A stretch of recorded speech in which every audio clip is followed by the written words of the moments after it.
Bonsoir, Mesdames, Messieurs. Monsieur le Premier ministre, Madame l'ambassadrice, Monsieur l'ambassadeur de Lituanie, Monsieur le Président de la communauté d'agglomération de Blois, Christophe de Ruel, Monsieur le maire de Blois, Messieurs, Madame les élus, Madame et Messieurs en vos grades et qualités, bienvenue. Vous allez assister dans quelques secondes, quelques minutes à la remise du 20e prix d'initiative laïque, auquel nous tenons beaucoup.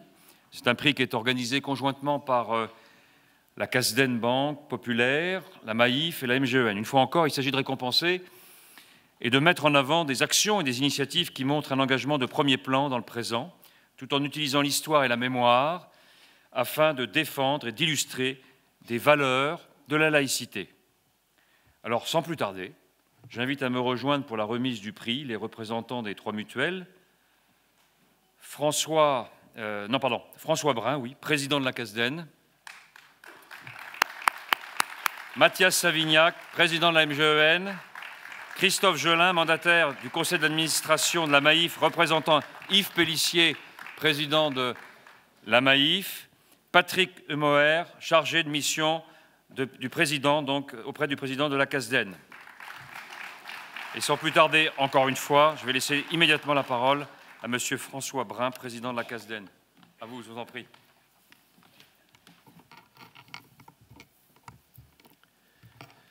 Monsieur le Président, cher Éric, Mesdames et Messieurs, il y a tout juste 20 ans, la Casden, Banque Populaire, la Maïf et la MGEN décidaient d'organiser conjointement le prix de l'initiative laïque.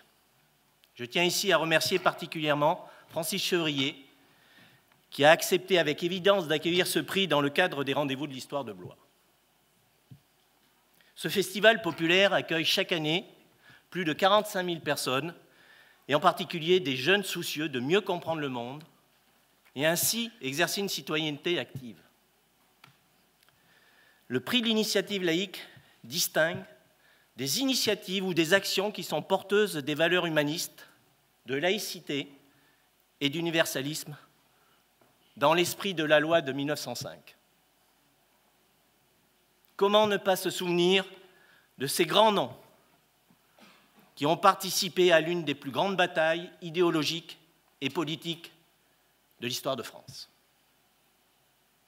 Aristide Briand, Jean Jaurès, Émile Combes, Joseph Caillaux, Georges Clemenceau, Anatole France, Maurice Barrès, tous ont contribué, de par leurs débats ou positions, à l'élaboration des trois grands principes de la loi de 1905.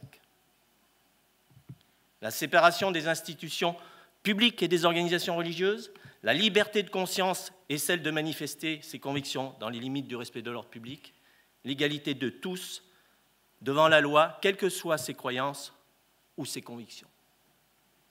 Chacun d'entre nous, chaque citoyen, doit être un garant de ces principes fondamentaux. Dans quelques jours, nous allons tristement commémorer les assassinats de nos deux collègues enseignants, Dominique Bernard et Samuel Paty. À travers ces deux assassinats, c'est bien la République laïque et son école que l'on a cherché à atteindre. Ce sont nos valeurs, la liberté, l'égalité, la fraternité, la laïcité, que l'on a cherché à faire vaciller sur leur socle. Notre histoire et notre société de tolérance que l'on a lâchement attaquée. À l'heure où des individus fanatisés, qui placent leur foi au-dessus des lois de la République, commettent des crimes atroces, il nous faut plus que jamais rappeler qu'on doit continuer à nous unir. Notre école publique et laïque, elle est et doit continuer à être notre ciment. Ces enseignants, en première ligne, incarnent cette école qui nous est chère et précieuse. Ils en sont les messagers. Lieu de l'éveil des consciences, lieu de la liberté d'expression, lieu de la raison et du discernement. L'école est un pilier républicain qui construit chaque citoyen de demain. la CASDEN, la MGEN et la MAIF sont attachés à ces valeurs. À travers ce prix, nous voulons agir pour que l'école de la République demeure le lieu d'éducation et de laïcité qu'elle a toujours aspiré à être. À l'aune de tous les défis qui guettent nos générations futures, nous devons inlassablement continuer à rappeler l'importance de l'éducation et de la liberté d'expression pour que notre vivre ensemble et notre liberté de croire ou de ne pas croire demeurent intactes. C'est donc au nom de nos 3 organisations que j'ai le plaisir de remettre ce soir le 20e prix de l'initiative laïque à l'association Thésée, représentée par son président, M. Ludovic Armoët.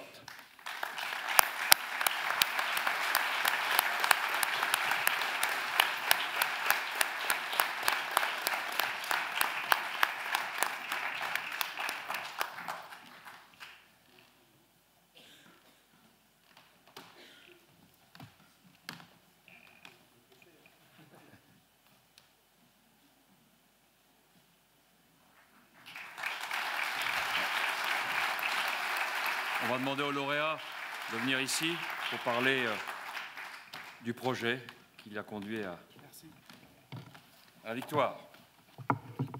Merci. Tout d'abord, mesdames et messieurs les présidents, j'avais prévu un discours tout écrit, mais Monsieur le Président, vous avez déjà tout dit de ce que je devais dire. Je vais revenir à une situation fondamentale. Lorsque j'ai pris mes fonctions il y a quelque temps de délégué du préfet chargé de la politique de la ville sur les quartiers, je devais régulièrement prendre la parole auprès d'un public et donc d'une salle aussi remplie qu'ici ce soir.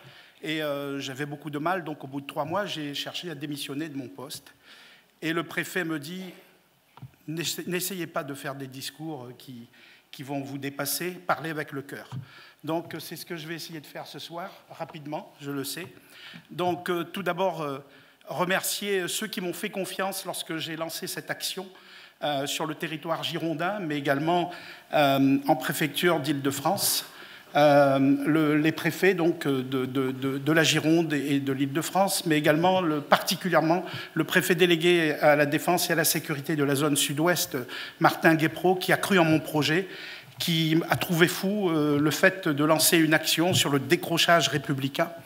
Et en fait, cette idée m'est venue à partir d'un constat de terrain que notre jeunesse, mais pas que, décroché de manière insinueuse de la République et de nos valeurs et du principe de laïcité.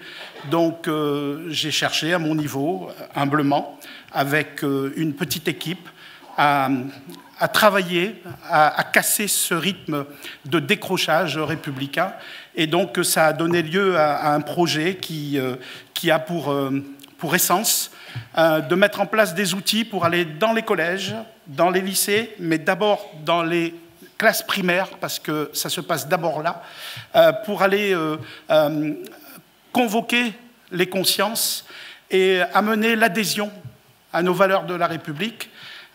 Et ça passe, avant même de parler des valeurs de la République et du principe de laïcité, ça passe par une révision ou peut-être l'apprentissage du contrat social. Donc on part de loin, de Rousseau, de John Locke, etc.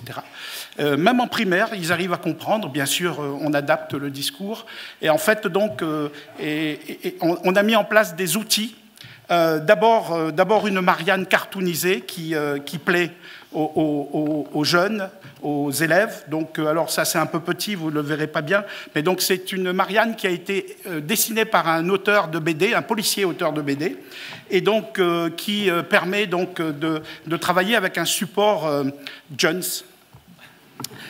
Et nous avons également donc sur le même principe fait une Marianne donc, qui est donc un trophée de la laïcité, avec cette même Marianne, donc validée par le préfet de la région Île-de-France, validé par le préfet de la Gironde et on est en travail avec l'ANCT pour que ça soit validé au niveau national. Donc pour les primaires notamment, puisque c'est le plus abouti, j'écris avec ma petite fille qui s'appelle Haïdé un conte, une sorte de conte qui s'appelle « S'il te plaît papy, raconte-moi la laïcité ». Et donc c'est le papy qui raconte et la petite fille elle écrit avec ses mots pour que ça soit intelligible par ses pairs, donc par ses copains, par ses copines de CM2, de CM1 et peut-être plus petits s'il le faut. Et donc j'interviens aujourd'hui dans les primaires, dans les collèges, dans les lycées, avec les élèves, mais également avec les parents, puisqu'on travaille aussi parentalité et laïcité.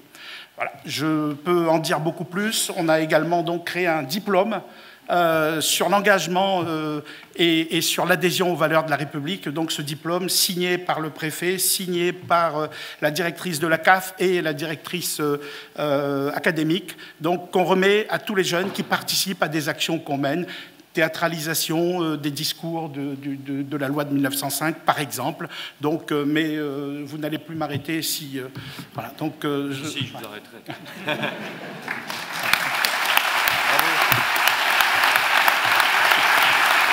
Donc, le diplôme, ça? Oui. On peut le montrer? Oui, on peut faire là le diplôme. Donc je souhaite particulièrement remercier, bien entendu, toute l'équipe de la CASDEN Banque Populaire, de la Maïf, de la MGEN, donc pour m'avoir fait confiance. Et je ne vis pas ce prix comme une récompense, je le vis comme un encouragement à poursuivre et mes équipes le voient également comme ça. Pour cela, merci. Et ça me fait dire en même temps que je n'avais peut-être pas tort d'avoir raison trop tôt en allant sur ce terrain où, sur le terrain, on ne rencontre pas beaucoup de monde. Pardon. Bravo, monsieur. Bravo. Merci à vous. Ça, je vous le laisse pour vous. Parce que... Bon, merci. Donc voilà, on vous le remet officiellement, ce chèque aussi, qui récompense et qui encourage pour votre initiative. Et au nom des 3 organisations, on est fiers de vous le remettre. Voilà. Et fierté partagée, merci, avec une grande reconnaissance. Bravo. Merci. Continuez.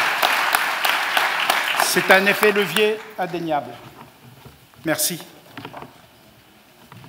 Oui, alors simplement que pour la prochaine campagne, l'appel à projet, ben ça va, c'est tout de suite. Voilà, c'est ça, c'est pour la prochaine fois. Voilà. Et j'ai appris que je ne pouvais pas redoubler. Oui, vous ne pouvez pas redoubler. Alors ce monsieur, il est multicasquette, multifacette. Il a aussi la faculté d'initier une comédie musicale sur les valeurs de la République, magnifique aussi. Et il joue dans cette comédie musicale. Donc on peut l'applaudir même à ce titre. Merci.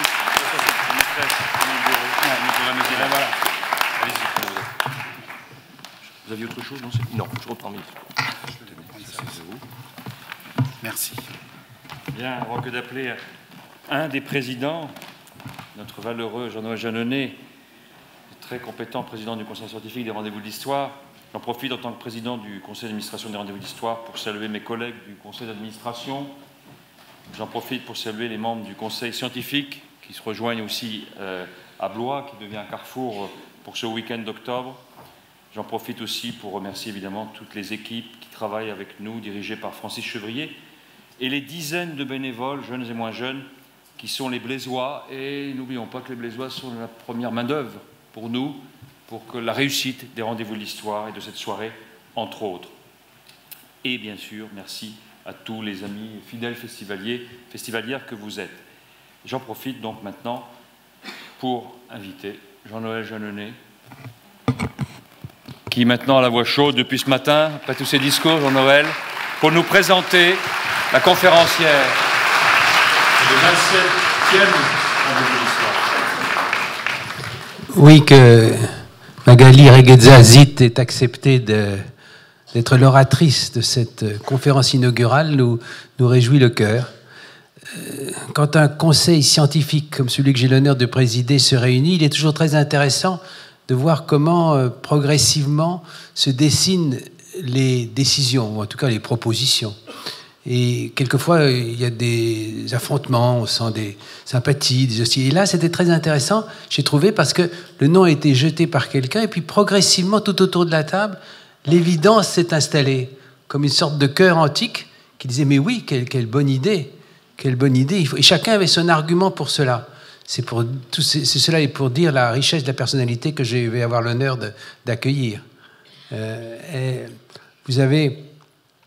êtes normalienne d'abord, et je ne vois pas pourquoi. Où est-ce que Ah bah très bien, parce que j'étais en train de haranguer quelqu'un qui avait figure d'imposteur en somme. Je me place devant vous pour vous dire à quel point nous sommes contents que vous soyez là. Vous êtes normalienne, ce qui est à mes yeux une très belle qualité. Vous avez même été reçue première, ce qui pourrait éventuellement créer quelques jalousies. Nous nous en abstiendrons pour nous contenter de l'admiration. Vous avez vraiment votre place ici parce que vous vous situez à la rencontre de nos deux disciplines que nous aimons tant, c'est-à-dire l'histoire et la géographie. C'est un cas assez rare, vous êtes partis par... Et en plus, du passé et du futur.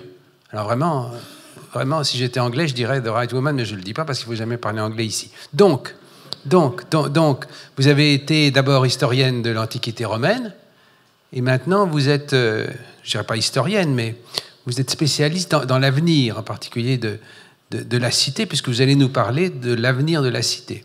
Vous êtes parti des catastrophes antiques. Vous m'avez dit quelquefois, certains de vos amis vous appelaient Miss Catastrophe, c'est avéré ? Oui. Alors, parce que vous avez beaucoup travaillé sur ce qui s'est passé de dramatique dans l'Antiquité. Vous avez aussi travaillé sur les crues de la Seine, qui n'ont jamais été, nous le savons aujourd'hui, quelque chose de réjouissant. Et vous êtes progressivement passé à la géographie pour réfléchir précisément à tout ce qui nous réunit aujourd'hui, et en particulier ce que la cité pourrait rencontrer à l'avenir de difficultés, de problèmes ou de drames. Et de cela, vous allez nous parler aujourd'hui. Si j'ajoute que, à côté d'une brillante carrière universitaire, vous êtes aujourd'hui, ce n'est pas un secret, détaché à la Cour des comptes, cela nous fait ressentir que les chiffres sont peut-être nombreux dans votre propos, je n'en sais rien, mais qu'en tout cas, cela donne d'emblée à ce que vous allez nous dire quelque chose de, comment dire, de très raisonnable, de très sage.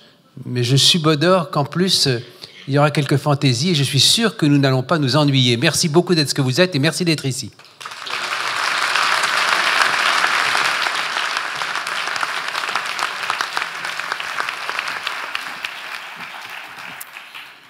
Bonsoir. Je suis très émue et très rouge après cette introduction. Pour commencer, évidemment, je tenais à remercier du fond du cœur le conseil scientifique, le conseil d'administration et toutes les équipes qui organisent ce festival de Blois pour leur invitation, pour l'honneur que vous me faites ce soir d'être parmi vous. Effectivement, je fus historienne, mais j'ai trahi, je suis passée du côté de la géographie.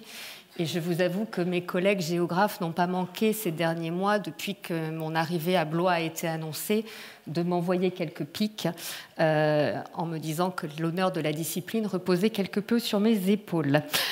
Je remercie aussi la ville de Blois. Alors je suis désolée, monsieur le maire, effectivement j'ai beaucoup travaillé sur les inondations et l'actualité fait que non seulement sur l'autel il y a un magnifique repère de crue, de la crue de 1856, que je me suis évidemment empressée de photographier. Mais effectivement, la Loire est en train de monter, la Seine n'est pas en reste, et donc j'ai passé la journée à répondre à des journalistes qui s'inquiétaient de savoir si 1910 allait arriver. Personne ne sait ce qui se passera en janvier-février, j'attends avec impatience, et je vais regarder avec attention ces fameux repères de crue et l'application Vigicru que je vous invite tous à regarder. C'est ma casse-tête prévention.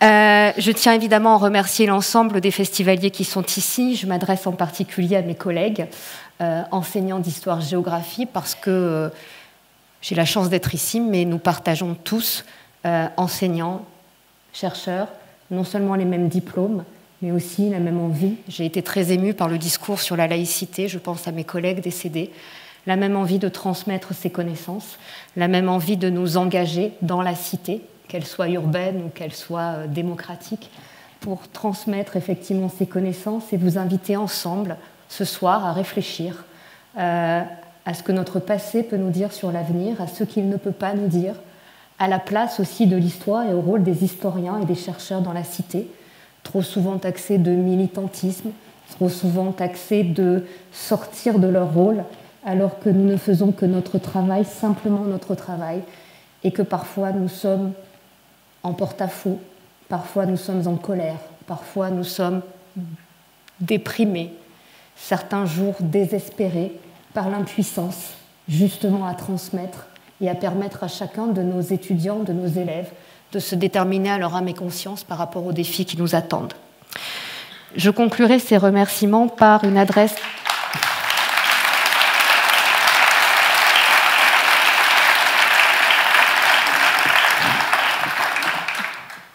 toute particulière à certains de mes anciens étudiants qui sont devenus aujourd'hui des chercheurs brillants, des enseignants brillants. Je n'ai jamais eu l'occasion de leur dire parce que le principe d'un étudiant, c'est qu'il s'envole une fois que le concours est obtenu. Je vous souhaite vraiment à tous d'avoir dans votre carrière les étudiants que j'ai eu la chance d'avoir, qui m'ont permis d'être celle que je suis, qui m'ont permis de devenir la chercheuse que je suis. Vous m'avez sans doute bien plus appris pendant ces 20 années de formation que je n'ai pu, que ce que j'ai pu vous transmettre. Et vraiment, très sincèrement, je vous en remercie. Et je pense que beaucoup dans la salle partagent cette idée que notre métier a ceci de merveilleux de nous enrichir par les publics que nous rencontrons, qu'ils soient en maternelle ou à l'université. Nous avons cette chance d'apprendre énormément grâce aux étudiants qui sont face à nous.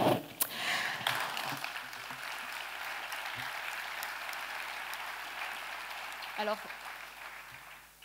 comme je vous l'ai dit, du coup je suis encore plus émue, je vais vous inviter à réfléchir avec moi à cette ville de demain. Et pour penser cette ville de demain, j'ai besoin de vous brosser le tableau, le contexte, des défis qui attendent cette ville. Quel que soit l'endroit dans le monde où on se trouve, quelle que soit la taille de la ville, et je ne reviendrai pas sur les définitions de la ville, de l'urbain, qui est morte, qui renaît, qui revient, est-ce qu'on prend la statistique, est-ce qu'on prend la démographie, est-ce qu'on fait un lexique, les mots de la géographie. Je ne reviendrai pas sur les débats qui ont enflammé les historiens sur, évidemment, la cité, qu'est-ce que la cité, qu'est-ce qui fait le citoyen, qu'est-ce qui fait le citadin, et nous voyons déjà que le vocabulaire est riche. Mais j'aimerais quand même vous montrer, alors à partir de cette image, l'utopie.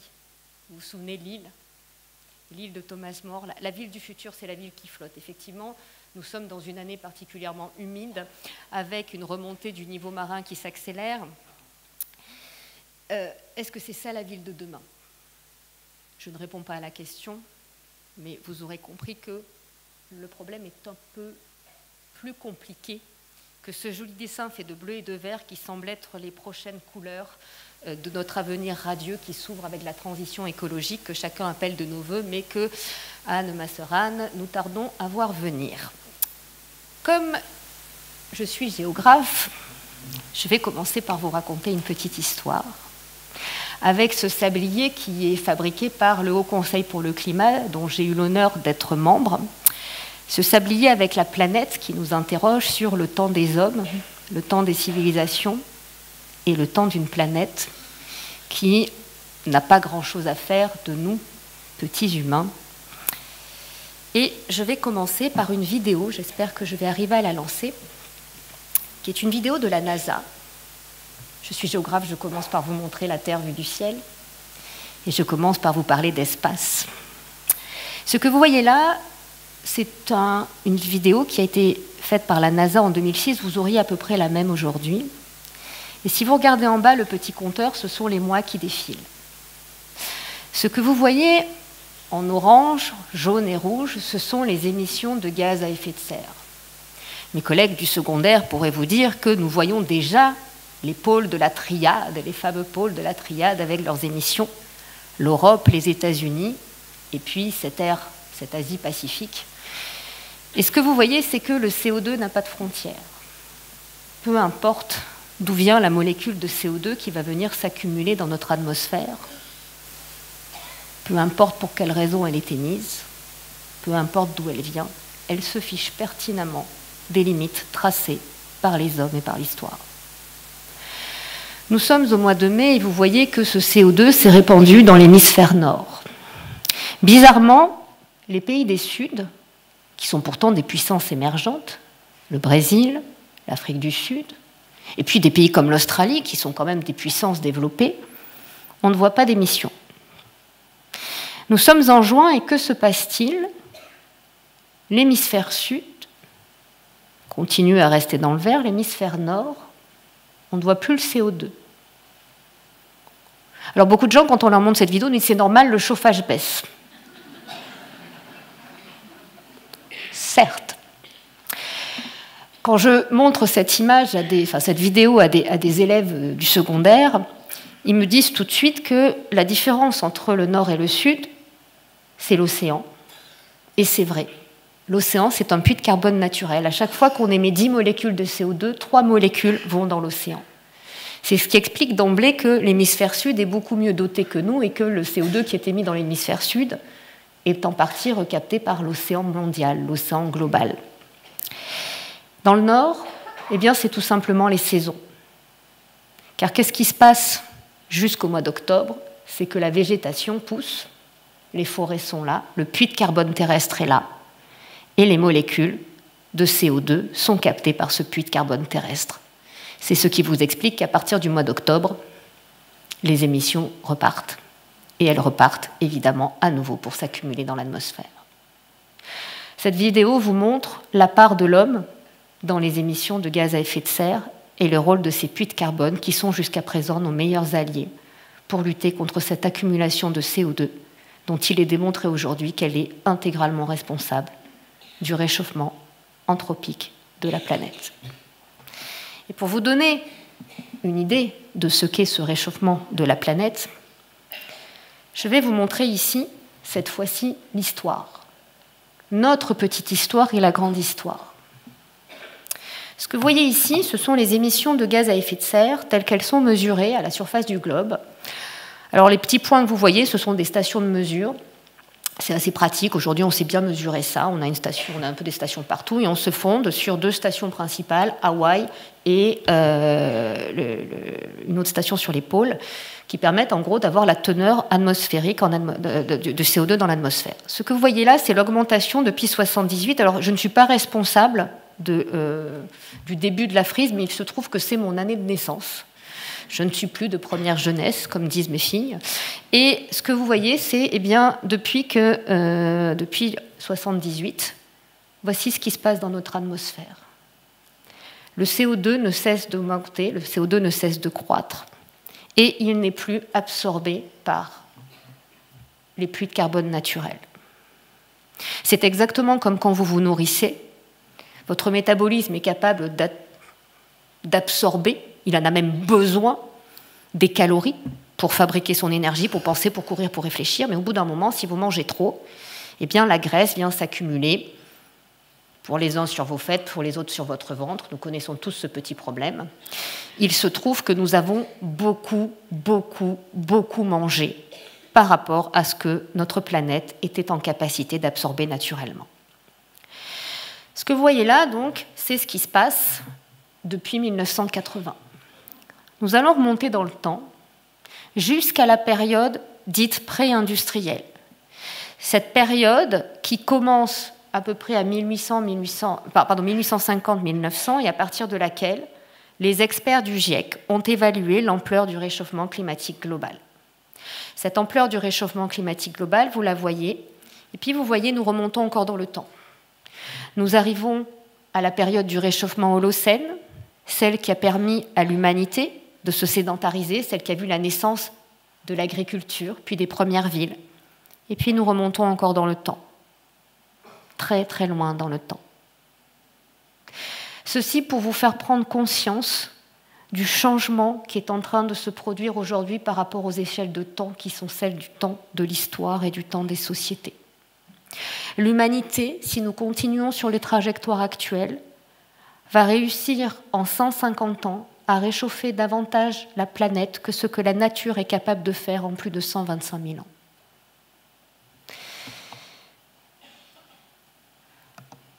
La question des échelles de temps est fondamentale. Elle est fondamentale parce que, oui, bien sûr, le climat a toujours changé. Mais si vous regardez ce que nous voyons là, il est impossible d'obtenir une telle amplitude de changement, une telle amplitude de réchauffement, si on ne prend en compte que les mécanismes physiques, éruption volcanique par exemple, mais aussi inclinaison de l'axe de la Terre ou position de la Terre par rapport au Soleil. L'intégralité du réchauffement climatique des 10 dernières années d'origine humaine et la quasi-totalité du réchauffement climatique depuis la période 1850 à 1900, depuis cette période qui nous sert de référence, est d'origine humaine. Et je vous assure que ça ne nous rassure pas, parce que ce que l'homme a fait, il peut le défaire, encore faudrait-il qu'il le veuille. La question qui se pose à nous, c'est effectivement de se dire comment est-ce que derrière, nous allons faire face à des changements qui sont inédits à l'échelle de l'humanité, à l'échelle de l'histoire des civilisations. Le CO2, aujourd'hui présent dans l'atmosphère, est aussi important pour en retrouver autant, pour respirer une atmosphère aussi carbonée qu'aujourd'hui. Il faut remonter à 2 millions d'années. Nous ne sommes même plus sur des échelles qui sont les échelles habituelles de la réflexion, y compris des préhistoriens. Pour retrouver la même ampleur en termes de montée du niveau marin, il faut remonter à peu près à 3000 ans. Et pour les glaciers, à peu près à 2000 ans. Et derrière ce changement climatique, il a évidemment des conséquences sur l'ensemble des événements extrêmes, qui deviennent plus précoces ou plus tardifs, plus intenses, plus fréquents. Les inondations les plus intenses, les vagues de chaleur, les sécheresses, avec des effets qui se combinent. Ce changement climatique est malheureusement irréversible. Qu'est-ce que j'entends par là? J'entends qu'à l'échelle d'une vie humaine, nous ne savons pas comment aller retirer du CO2 de l'atmosphère.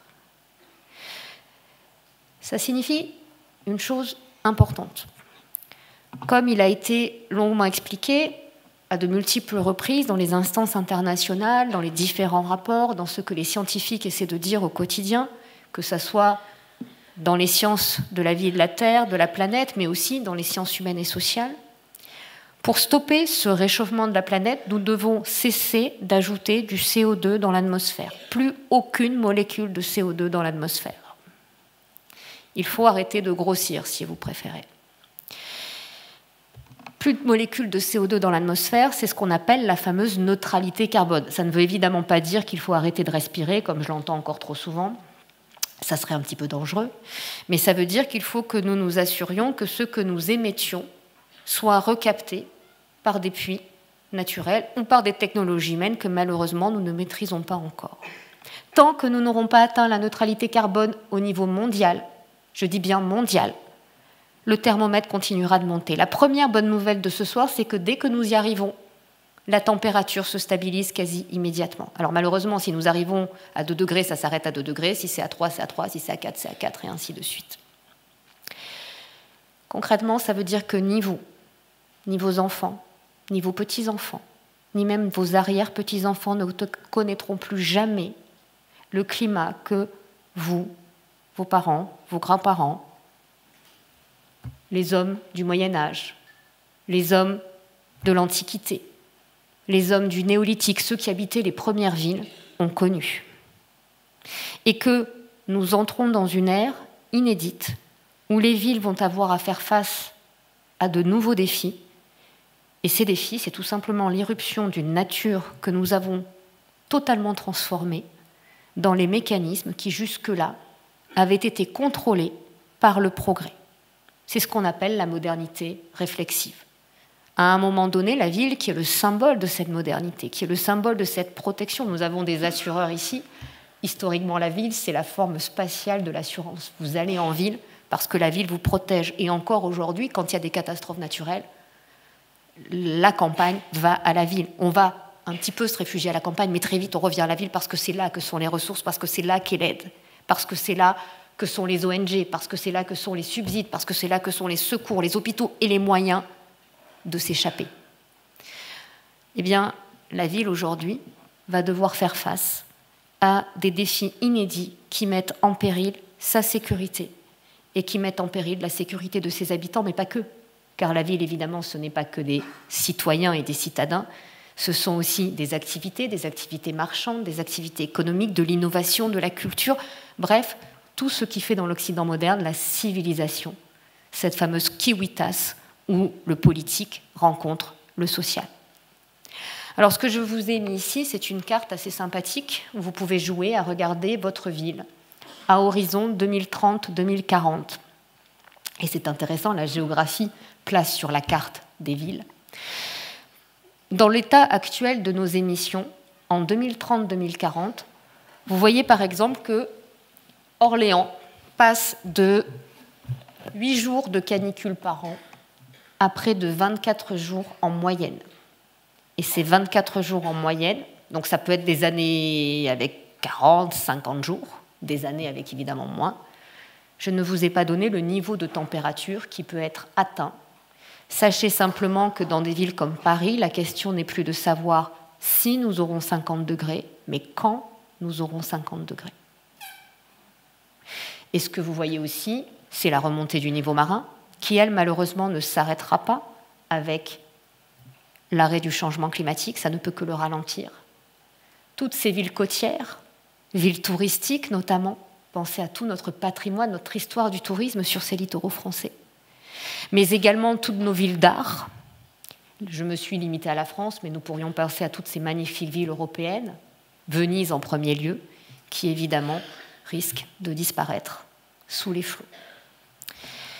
Je ne parle pas non plus des incendies de forêt, la ville s'étant étendue de manière considérable par rapport aux enjeux forestiers. Eh bien, vous avez ici des sujets d'inquiétude, et nous avons parlé des préfets qui sont en première ligne, mais nous pourrions aussi parler de tous nos enseignants, par exemple, qui vont devoir enseigner et aller au travail dans des conditions particulièrement difficiles, les écoles n'étant absolument pas adaptées, et les finances publiques, c'est la Cour des comptes qui parle, n'étant pas aujourd'hui en situation de permettre l'isolation thermique confort d'été des écoles. Je vois monsieur le président de l'université de Tours qui doit avoir parfois des sueurs froides quand la canicule arrive et que les partiels sont en train de se dérouler dans les amphis.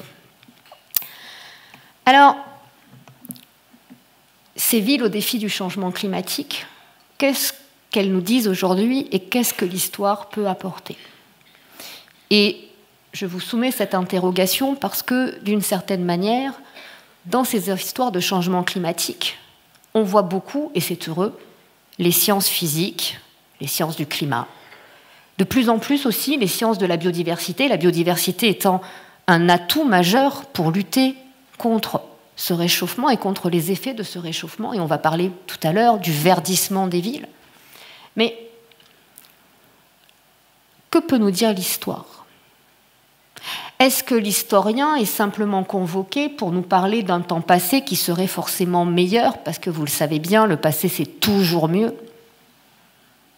Est-ce que les historiens sont là pour rappeler que certes, de tout temps les hommes, mais que non, de tout temps les hommes n'ont pas, que certes, de tout temps les hommes se sont adaptés. Je tiens juste à signaler que oui, c'est vrai, il y a eu quand même un petit peu de casse humaine pour cette adaptation. Car quand on ne s'adapte pas, on meurt. On mourrait encore au XIXe siècle en ville des inondations, des incendies et des conséquences d'un certain nombre d'événements climatiques qui étaient évidemment liés à des effets de variabilité naturelle du climat. Qu'est-ce que peut nous dire aujourd'hui un historien? Quelle est sa place dans le débat public? Comment peut-il en particulier donner à nos concitoyens les éléments pour maîtriser ces échelles de temps qui sont très compliquées? Il y a ici des responsables politiques, il y a ici d'anciens ou d'actuels élus. On sait bien que le temps de l'élection et que le temps de la décision politique n'est pas celui du climat, que le temps des négociations internationales, de la géopolitique n'est pas celui du climat. Sauf que le sablier se vide. Que peut nous dire l'historien? Comment est-ce que l'historien peut transmettre les éléments de réflexion et d'esprit critique qui vont permettre à chaque citoyen de décider de quel futur il veut, sans tomber dans l'anachronisme, sans tomber dans les comparaisons qui n'ont pas lieu d'être, mais en s'appuyant aussi sur ce que peut nous dire l'histoire, sur les grandes crises du passé. C'est une réflexion vertigineuse parce que derrière, nos collègues historiens de la recherche se sont emparés, à travers bien sûr l'histoire environnementale, mais également à travers d'autres types d'histoires, des émotions, de la famille, de la santé, du travail, l'histoire économique, l'histoire sociale, des dizaines de champs d'histoire qui sont en plus en train de se renouveler de façon extrêmement dynamique. Il suffit d'aller au Salon du Livre pour s'en rendre compte. Eh bien, comment cette nouvelle génération d'historiens, qui est elle-même victime de ce changement climatique, va pouvoir, dans la recherche, faire avancer les solutions et, dans l'enseignement, transmettre à nos jeunes un message qui ne soit pas un message d'éco-anxiété qui paralyse, mais un message qui permette à chaque individu de se déterminer en son âme et conscience, avec son esprit critique, mais sur la base de faits, des faits qui ne sont pas des opinions. Et j'ai l'habitude d'expliquer à mes étudiants, on ne débat pas de la Shoah, on ne débat pas de l'égalité homme-femme.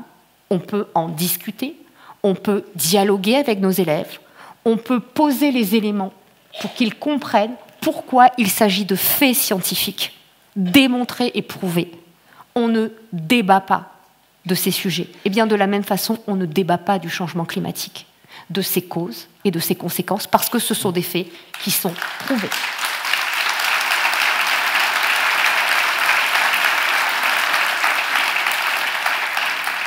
Et j'insiste sur ce point parce que dans cette société où la désinformation est souvent à l'honneur, eh bien, la capacité à distinguer une opinion et sa libre expression d'un fait doit être en permanence rappelée. Et qu'il serait de bon ton que les autorités morales et politiques de ce pays prennent aussi leurs responsabilités en cessant de taxer mes collègues chercheurs et mes collègues enseignants d'idéologues, de militants, de fanatiques.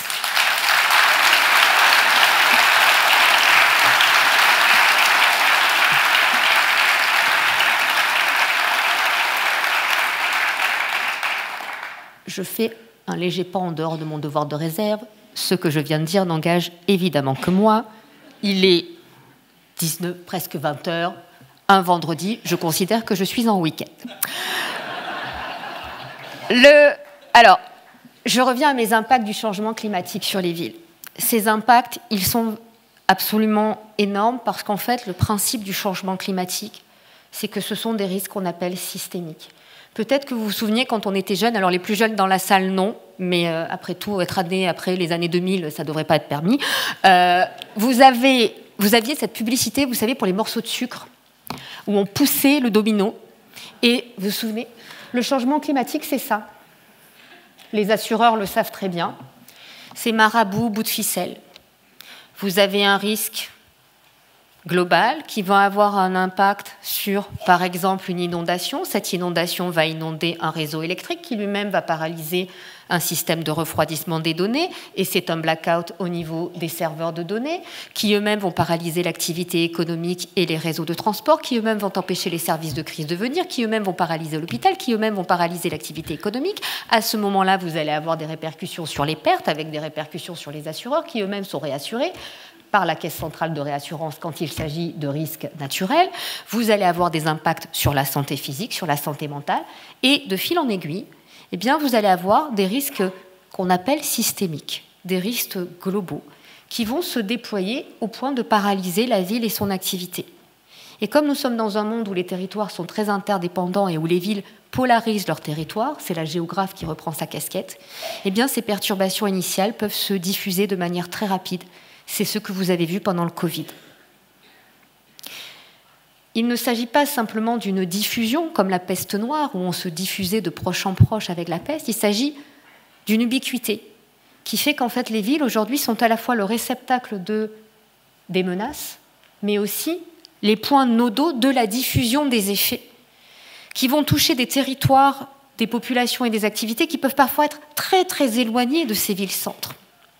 Et c'est cette question des impacts sur les villes qui est extrêmement difficile à mesurer, parce qu'évidemment, les élus, la puissance publique, les acteurs économiques, doivent appréhender l'ensemble de ces bouquets de risques et de cette complexité. Il ne s'agit pas de dire que le monde est plus complexe qu'avant, mais plutôt de comprendre qu'on a des outils aujourd'hui pour percevoir cette complexité et pour en percevoir tous les faits paralysants par rapport aux solutions qui s'offrent à nous. Alors, parmi ces effets, la ville, ce n'est pas qu'une vue de l'esprit. Je sais bien qu'on est beaucoup dans la géographie des représentations, l'histoire des représentations, mais comme me disait ma directrice de thèse, quand vous prenez un vélo et que vous grimpez l'Alpe d'Huez, vous allez voir que la montagne, ce n'est pas juste une représentation et que la nature n'est pas complètement morte, vous aurez des courbatures. C'est l'îlot de chaleur urbain. Qu'est-ce que c'est que l'îlot de chaleur urbain? Eh bien, c'est la double peine en ville. Car la matérialité de la ville et la façon dont l'histoire a construit les villes fait que ces villes aujourd'hui, eh bien, elles vont stocker par exemple la chaleur et vont la relâcher la nuit. Autrement dit, pour la première fois, eh bien, la ville est beaucoup moins agréable à vivre que la campagne et que la nuit notamment, eh bien, les matériaux de la ville vont relâcher cette chaleur et que la chaleur va être plus intense. Cet îlot de chaleur urbain, amusez-vous à le voir sur la météo. Si vous regardez le bulletin national, vous verrez comme il se concentre toujours sur Paris et l'Île-de-France, on se demande bien pourquoi, vous verrez qu'à Paris, il fait toujours plus chaud qu'en banlieue. Alors certes, c'est parce que c'est Paris. Paris, c'est Paris, mais enfin quand même, c'est simplement le phénomène d'îlot de chaleur urbain. La bonne nouvelle, c'est que si vous habitez en dehors de Paris, vous avez moins de chances d'être exposé à la canicule. Paris est une des villes les plus dangereuses du point de vue des canicules, notamment parce qu'il y a beaucoup de personnes âgées qui sont vulnérables et beaucoup de gens qui habitent sur les toits. J'y reviendrai peut-être. Donc cet îlot de chaleur urbain, il vous montre que, eh bien, en fonction des matériaux et du choix, on va avoir des températures qui vont varier. Ce que vous voyez là, par exemple, c'est la différence. On met des thermomètres, hein, tout simplement, entre un truc assez incroyable qui s'appelle l'arbre. En ce moment, on le redécouvre, il faut en planter plein. Alors, on en est à 1 million, 2 millions, 3 millions. Sachant qu'actuellement, quand vous plantez pour 2 arbres plantés, il y en a un qui meurt. Soit parce qu'il a trop chaud, soit parce qu'il a plus d'eau, soit parce qu'il se fait boulotter par des scolites, qui sont des espèces de petits machins invasifs qui adorent la chaleur. Et c'est pour ça que notre puits de carbone, par exemple, a été divisé par 2 et que la France n'atteint malheureusement pas ses objectifs du 2e budget carbone en termes d'objectifs d'atténuation des gaz à effet de serre. Mais derrière ce que vous voyez, je crois que c'était la chanson de Maxime Le Forestier sur « Comme un arbre dans la ville ». Vous savez, ces arbres où les étudiants vous disent toujours « Madame, c'est extrêmement naturel, c'est la nature en ville », parce que naturellement, l'arbre, il pousse entouré par du béton, bien coupé, bien taillé, pas comme mes cheveux, vous voyez, bien, voilà. Et donc, vous avez ces arbres ici, cette question de la végétalisation et de la nature en ville. Je pense qu'il faut quand même imaginer la rupture. Cette ville qui était le symbole du contrôle, de la maîtrise, du projet cartésien, comme maître et possesseur de la nature. Alors on a enlevé le comme, parce que pour le coup, comme c'est bon. On va poser aujourd'hui des robots sur des comètes et nous ne serions pas en capacité de faire vivre des arbres dans la ville. Mais qui dit arbre, dit biodiversité. Alors il y a le joli petit oiseau et puis il y a le méchant moustique. Et on commence à comprendre comment derrière la physionomie de nos villes est en train de changer. Vous êtes à Blois, vous avez de magnifiques façades classées. Le mur végétalisé sur le château de Blois, je ne suis pas sûre que ça marche très bien. Et puis quel arbre va-t-on mettre ? À Paris, ils sont en train de nous planter des oliviers partout. Du coup, tout le monde est allergique au pollen. Qu'est-ce qu'on plante ? Oui, parce que pour faire un arbre, ça, c'est pas l'historien, mais l'historien pourrait le dire, ça se fait pas en 2-3 ans. C'est ce que vous voyez là. Nous avons adapté au Conseil pour le climat cette figure du GIEC, qui vous montre en fait que l'avenir est intégralement entre nos mains. Probablement pour la première fois dans l'histoire de l'humanité, nous connaissons la fin de l'histoire. Et probablement pour la première fois dans l'histoire de l'humanité, nous avons toutes les cartes en main pour changer la fin de l'histoire. Est-ce qu'on va se la rejouer tragédie grecque ? Le fatum, alors c'est du latin, mais ce destin vers lequel nous marchons, Et on peut essayer tout ce qu'on veut, tous les rebondissements, on arrive quand même à la fin, ça finit toujours pareil. Au début, il y a la prédiction qui vous dit qu'il va tuer sa mère, violer son père, etc. Ça ne rate pas. C'est le rapport du GIEC.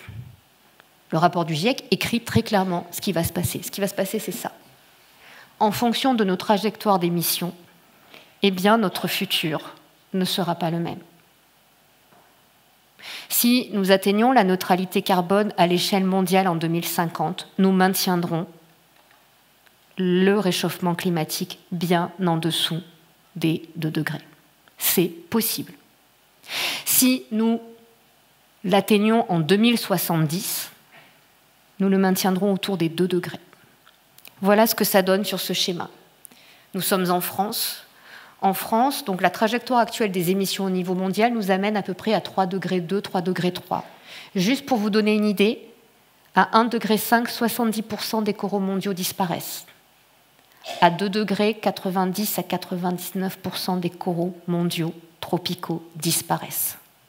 Vous pourrez montrer Nemo à vos petits-enfants qui vous demanderont qu'est-ce que c'est avec la même voix que ma fille me demande qu'est-ce que c'est qu'un Minitel ou qu'un téléphone à touche.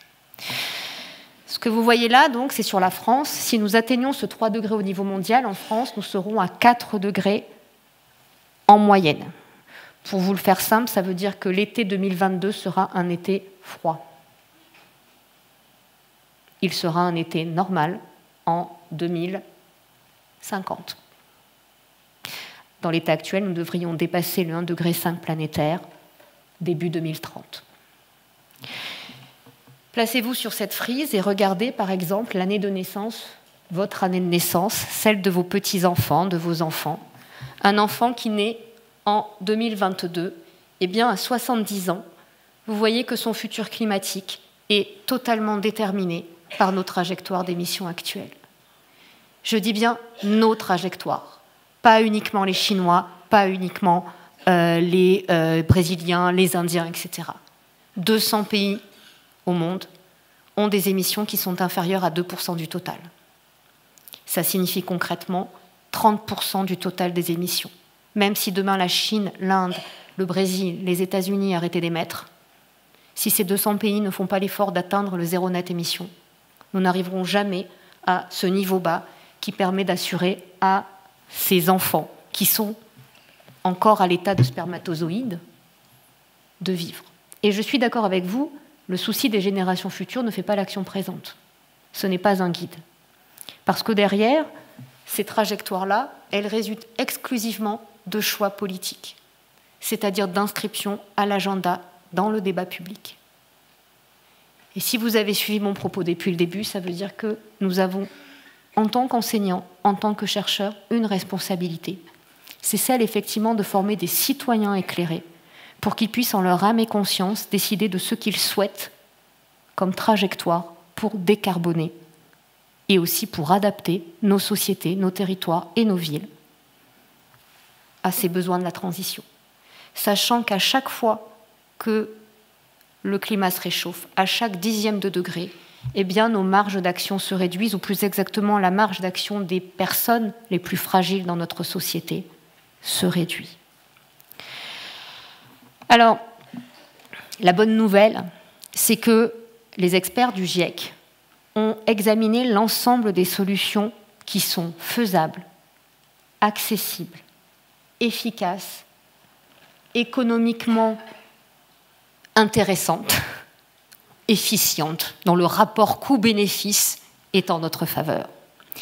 Et ils ont pu montrer qu'il existait différentes trajectoires en fonction des territoires, en fonction de l'histoire, de l'identité ou des identités. Et ils se sont en particulier concentrés sur les villes parce que les villes non seulement accueillent désormais plus de la moitié de l'humanité, mais parce que les villes, évidemment, sont des lieux, des hauts lieux de concentration des émissions de gaz à effet de serre, de prélèvement des ressources, de consommation des ressources. Et ce qu'on voit, c'est qu'il y a énormément de solutions qui ont énormément de bénéfices. Le premier bénéfice de l'action climatique en ville, c'est une augmentation quasi immédiate de la qualité de vie et de tous les indicateurs de santé. vous le savez bien, la ville, le stress, le stress, la pollution, etc. C'est vrai que d'arriver à Blois, après une journée passée à courir dans le métro à Paris, on n'est pas sur le même niveau de stress, c'est clair. Mais quand même, je pense que vous avez tous apprécié le Covid avec ces espaces publics, sans bruit, sans voiture, avec le retour des oiseaux. Tout le monde se photographiait avec les pigeons, etc. On entendait le fleuve, on entendait l'eau. Moi, ma fille m'a demandé qu'est-ce que c'est que ce bruit. Je lui ai dit c'est la Marne, ma chérie. C'est une rivière. Elle ne l'avait jamais entendu. La santé, l'impact sur la santé, il est immédiat, il est mesuré. Ça veut dire aussi que dans les mesures que l'on va prendre et qui va concerner l'ensemble de ce qu'est une ville, sa matérialité, quels matériaux on utilise, comment est-ce qu'on construit, on reconstruit, comment est-ce qu'on intègre au patrimoine existant, comment est-ce qu'on reconstruit la ville sur elle-même, comment on recrée dans la matérialité, où on met l'eau, où on met les arbres, où on met les pierres, où on met le bois, comment est-ce qu'on recrée, où on crée une ville. Comment est-ce que dans les fonctions de la ville, cette ville se transforme? Comment est-ce que dans l'organisation de cette ville, de ces quartiers, des liens entre ces quartiers, les mobilités, les sociabilités, tout ce qui fait l'essence de la ville, eh bien comment est-ce qu'aujourd'hui on va décider, nous citoyens, de l'avenir de ces villes? Il y a énormément d'options. Une partie repose sur des innovations techniques, une partie repose sur des transformations sociales, une partie repose sur des transformations politiques. Et ça questionne derrière, évidemment, notre rapport à l'identité, au pareil et au même. Je cite toujours ce poème de Baudelaire absolument magnifique. Le signe, la forme d'une ville change plus vite, hélas, que le cœur d'un mortel. Quand on pense aux travaux haussmanniens, quand on pense à Blois, regardez la beauté de ces bâtiments. Imaginez Blois avant. Si nos ancêtres ont réussi ces transformations, mais à quel prix? À quel prix, bien sûr, financier, mais à quel prix humain, à quel prix psychologique, à quel prix social? Eh bien, quel peut être l'avenir de nos villes de demain? Ces solutions, elles sont multiples. Elles sont en partie à la main des décideurs politiques, en partie, et beaucoup, à la main des acteurs privés et des stratégies. Et elles nous interrogent sur les valeurs républicaines. La justice, derrière l'égalité. Qu'est-ce qui aujourd'hui est juste dans le partage des efforts, dans le partage des coûts? Qu'est-ce qui aujourd'hui est juste dans le partage des bénéfices de cette transition, dans le partage des aides? La liberté. Qu'est-ce qui fait que les individus sont libres? Et comment garantir la liberté de ces individus pour choisir de faire ou de ne pas faire? Car, et même si en tant que citoyenne ça me désole, on doit aussi avoir le droit de ne pas agir, mais en ayant conscience de ce que signifie l'inaction. Et donc ce débat démocratique qui devrait être le moment essentiel, nous sommes dans un temps où le débat public devrait être là. Plutôt que de sauter en l'air en nous parlant de transition, ça fait beaucoup rire mes collègues, la transition, la révolution, la planification. Par parenthèse, je trouve que les historiens sont en train de sombrer dans le petit travers des géographes qui mettent des sions partout, la littoralisation, la métropolisation, etc. Mais justement, que nous disent les historiens sur les révolutions? Que nous dit-on sur la révolution industrielle, par exemple? Vous savez, moi j'ai l'impression qu'on est un peu comme dans Le Bonheur des Dames. Le gentil tonton qui fabrique les parapluies, et puis à côté, le bonheur des dames. Puis à un moment, on se rend compte que peut-être le tonton, il n'avait pas vraiment anticipé. Sauf que nous, on connaît la fin de l'histoire. On connaît la fin du livre et que ce n'est pas un roman. Mais on pourrait aussi penser à la reconstruction, à cette mobilisation. La situation géopolitique et politique du pays au lendemain de l'après-guerre n'était pas non plus particulièrement pacifiée. Les finances publiques devaient être dans un état un peu compliqué aussi.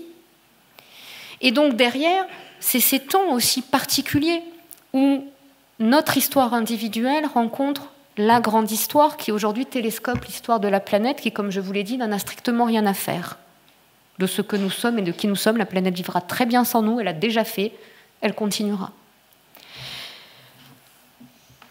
Alors, j'en arrive évidemment à mes marottes, qui sont l'aménagement et l'urbanisme, parce que derrière se cache quand même un enjeu fondamental qui est écrit noir sur blanc dans le rapport que les 195 États membres du GIEC ont approuvé mot à mot, et les diplomates le savent, ce sont des négociations particulièrement compliquées, ce résumé aux décideurs qui montre bien que seule la baisse de la demande va nous permettre d'adapter nos villes au changement climatique et à la décarbonation. Parce qu'en réalité, il y a deux problèmes différents. Le premier problème, c'est de nous adapter aux conséquences actuelles et futures du changement climatique à l'intérieur de ces villes, mais l'autre problème, c'est de nous habituer à un monde décarboné. Vous avez déjà vécu, vous, dans un monde décarboné? À quoi ça ressemble? Est-ce que c'est un monde de sobriété où nous retournons tous à l'âge de pierre, dans les cavernes troglodytes, en nous gelant l'hiver, alors il fera moins froid? Ou est-ce que c'est un monde ultra technologique avec des voitures électriques, l'intelligence artificielle et des robots? Je me permettrai un petit doute sur le sujet. À quoi il ressemble cette société décarbonée? Eh bien, une société décarbonée, c'est une société dans laquelle nous ajustons la demande aux limites que pour la première fois la planète nous impose. Parce que, et ça, je m'arrête une seconde, il faut quand même mesurer ce que ça signifie. Le GIEC, enfin les experts du GIEC, ont pour la première fois dans l'histoire des sciences écrit noir sur blanc qu'il existait une limite dure, c'est-à-dire infranchissable à l'adaptation des sociétés humaines. Il en existe même deux, le niveau de réchauffement et l'érosion de la biodiversité. Ça veut dire que même avec les meilleures écoles d'ingénieurs du monde, à un moment, il y a une limite que nous ne pourrons pas franchir en tant qu'humanité. Pour quelqu'un qui a travaillé toute sa carrière pour démontrer le contraire, en expliquant qu'il n'existait pas de déterminisme en géographie, ça fait un peu mal. En réalité, je suis retombée sur mes pattes, c'est assez logique, nous avons tous les moyens d'agir, à condition de s'y prendre suffisamment tôt. Et donc cette baisse de la demande qui repose sur un triptyque tout simple. Dans certains pays, on le fait apprendre aux enfants en maternelle. Éviter quand c'est possible. Je n'ai pas besoin de prendre ma voiture pour aller acheter du pain. Pardon, j'ai pris la voiture pour aller à l'hôtel, mais c'était exceptionnel. Nous n'avons pas besoin non plus d'être exemplaires tout le temps. 2, quand c'est pas possible, je peux améliorer parce que je peux m'appuyer sur du progrès technique pour améliorer. 3, quand je ne peux ni éviter, ni améliorer, eh bien, il faut que je remplace et que je change. Et toute la question, c'est de savoir comment, aujourd'hui, dans ces villes, plutôt que de continuer à proposer une politique fondée sur l'offre qui va maintenir le statu quo et à vendre une société où, ne vous inquiétez pas, on a tout sous contrôle, on va tout changer, eh bien, basculer vers une société dans laquelle le plus n'est pas forcément synonyme de mieux. C'est quand même un comble dans un pays où le luxe est la première industrie exportatrice, où je pense que le plus est vraiment l'ennemi du mieux, et où nous sommes dans un pays où le vin est une institution. Il suffit de sortir et de se souvenir de cette magnifique thèse de Roger Dion sur la Loire et ses vignobles, pour se rappeler que un verre, ça va, je ne veux pas la suite. Ce qui veut dire que notre viticulture, elle s'en est sortie parce qu'elle a fait du mieux, sans forcément faire du plus. Et c'est tout l'enjeu de la réinvention de l'urbain. Comment est-ce que demain, nous allons avoir une ville qui est moins consommatrice tout en offrant du mieux?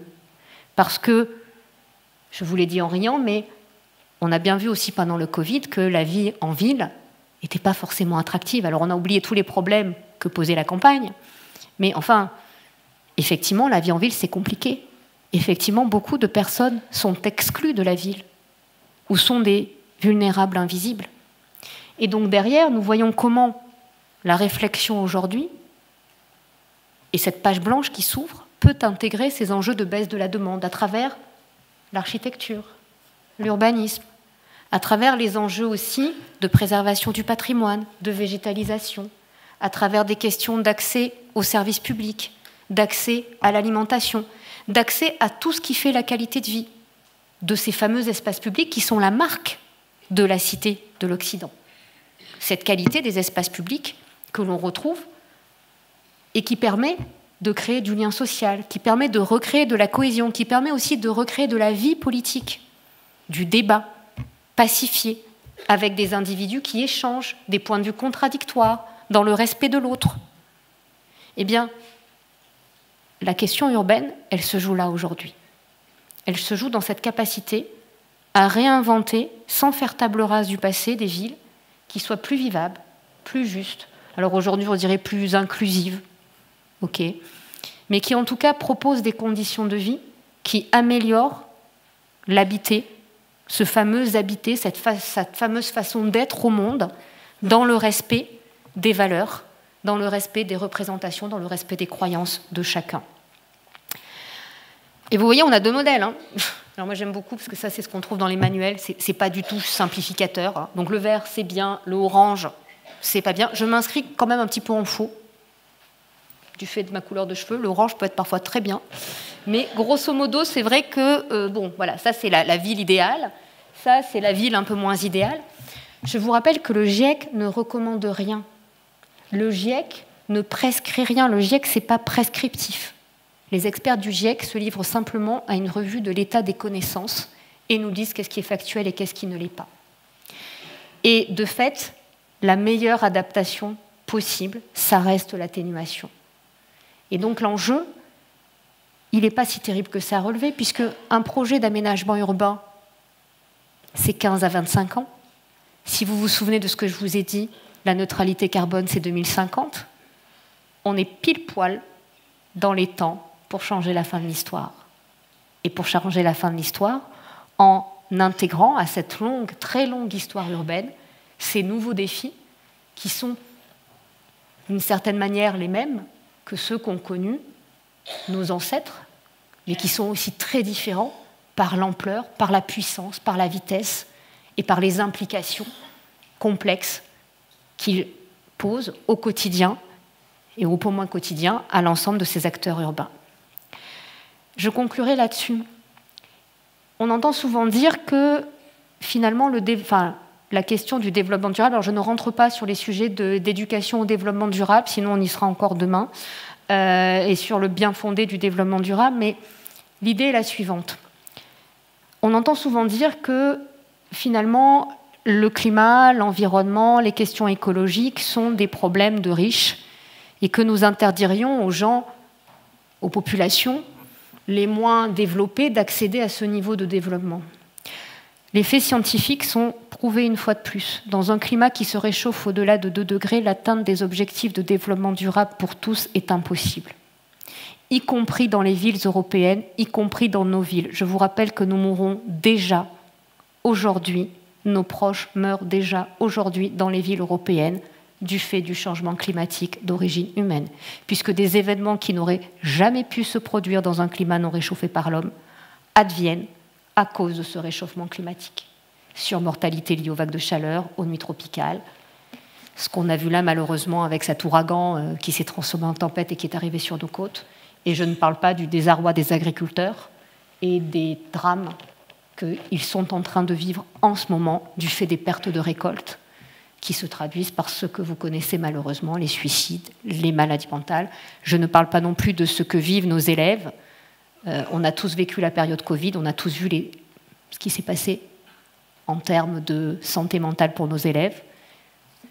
Rajouter l'éco-anxiété, ce n'est pas forcément quelque chose de positif. À l'inverse, il est démontré que l'action climatique permet d'atteindre tous les objectifs de développement durable pour tous et que chaque action, que ça soit dans la ville, que ça soit dans d'autres secteurs, permet d'avoir des co-bénéfices. C'est ce que je vous ai affiché là. Et c'est ce que je vous invite aussi à faire en, d'une certaine façon, fermant vos yeux. Je sais qu'il est un peu tard, mais j'aimerais bien que vous fermiez vos yeux et que vous imaginiez cette ville décarbonée, dans laquelle il y a moins de bruit, dans laquelle nous avons plus de verdure, dans laquelle nos logements sont très différents. Peut-être est-ce qu'il s'agit de logements mixtes, où par exemple le premier étage est consacré à des espaces de cowork. Peut-être qu'il y a des résidences étudiantes avec en face des résidences seniors au sein du même immeuble. Peut-être qu'on se parle. peut-être qu'il y a des espaces, des jardins, cette tradition du jardin qu'on retrouve beaucoup dans certaines villes, des parcs. Peut-être qu'on y fait du vélo, peut-être qu'on marche, peut-être qu'on a retrouvé des marchés ouverts avec des légumes et des fruits qui sont produits à proximité. Peut-être que la circulation de l'eau est différente, la Loire est toujours là. Peut-être qu'on va y faire des pique-niques, peut-être qu'on y canote. Peut-être aussi que nous avons de nouveaux métiers. Peut-être que les métiers du soin sont plus développés. Peut-être que l'école est plus ouverte. On n'ira certainement plus à l'école selon le même calendrier, puisqu'il risque de faire un peu chaud l'été. Mais peut-être qu'on a développé d'autres formes aussi d'école. Peut-être qu'on a développé d'autres horaires. Cette page-là, elle est à écrire. Je ne peux pas vous dire ce que sera la ville de demain. Et ce que j'ai essayé de vous montrer, c'est ce que je n'aimerais pas qu'elle devienne. Ce que j'ai essayé de vous montrer, c'est que l'histoire, sans anachronisme, nous montre comment cette ville, en réalité, ces villes, n'ont cessé de changer. Et que le c'était mieux avant, cette image figée, muséifiée, mise sous cloche, ne correspond pas à la réalité.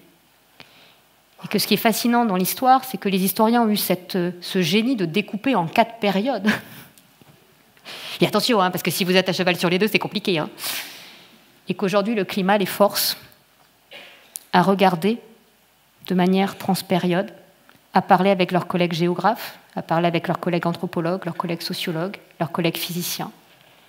Et que j'invite vraiment tous les passionnés, les amateurs d'histoire, tous mes collègues chercheurs et enseignants à s'emparer pleinement du sujet. Vous avez quelque chose à dire, l'histoire a quelque chose à dire pour accompagner cette transition, pour accompagner les émotions, pour accompagner les représentations et les changements de représentation, pour accompagner les analyses, pour accompagner les acteurs publics et les acteurs privés, pas juste comme caution décorative et érudite, mais bien comme discipline scientifique, de sciences humaines, car c'est bien un propos humaniste que j'ai essayé de vous transmettre ce soir, de sciences humaines et sociales, et d'une certaine manière politique, car comme vous l'avez compris, tout ce que je viens de vous dire est une question de police, politique, de ville. Merci.